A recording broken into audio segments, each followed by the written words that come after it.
অবশ্যই বলতে পারি বহু শুভেচ্ছা বার্তা। Man of the match, low scoring match, but যেভাবে ম্যাচ শেষ বলতে পারি একদমই অবশ্যই শেষ বল পর্যন্ত এসছে, শেষ ওখানে লাস্ট ওভার পর্যন্ত এসছে। সো মাঠের বাইরে থেকে বলতে পারি খানিকটা কি ওখানে বসে চাপটা ফিল করছিল, প্রেসার ফিল করছিলেন? হ্যাঁ, চাপ ছিল। লো স্কোরিং না, 57 রান মানে একটা ভালো টোটাল বলতে পারি। তো বুটকা আউট হয়ে প্রথম থেকে ফার্স্ট ওভারে 4 রান ছিল, একটু প্রেসারে ছিলাম যে কোনোরকম করে একটু ব্যাট করে জায়গায় ফিরলাম।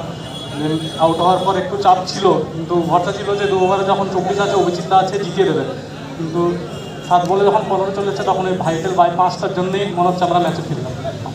যদি বলি অবশ্যই বেশ কয়েকটা টুর্নামেন্ট বিগত ডেফিনেটলি বলতে পারি 2 থেকে 3 মাস বহু টুর্নামেন্টে ভালো ব্যাট করছো, রান আসছে, অবশ্যই আজকেও রান করলে নিজের ইন্ডিভিজুয়াল যেটা ছিল ইনিংস, অবশ্যই তা নিয়ে কি বলবেন?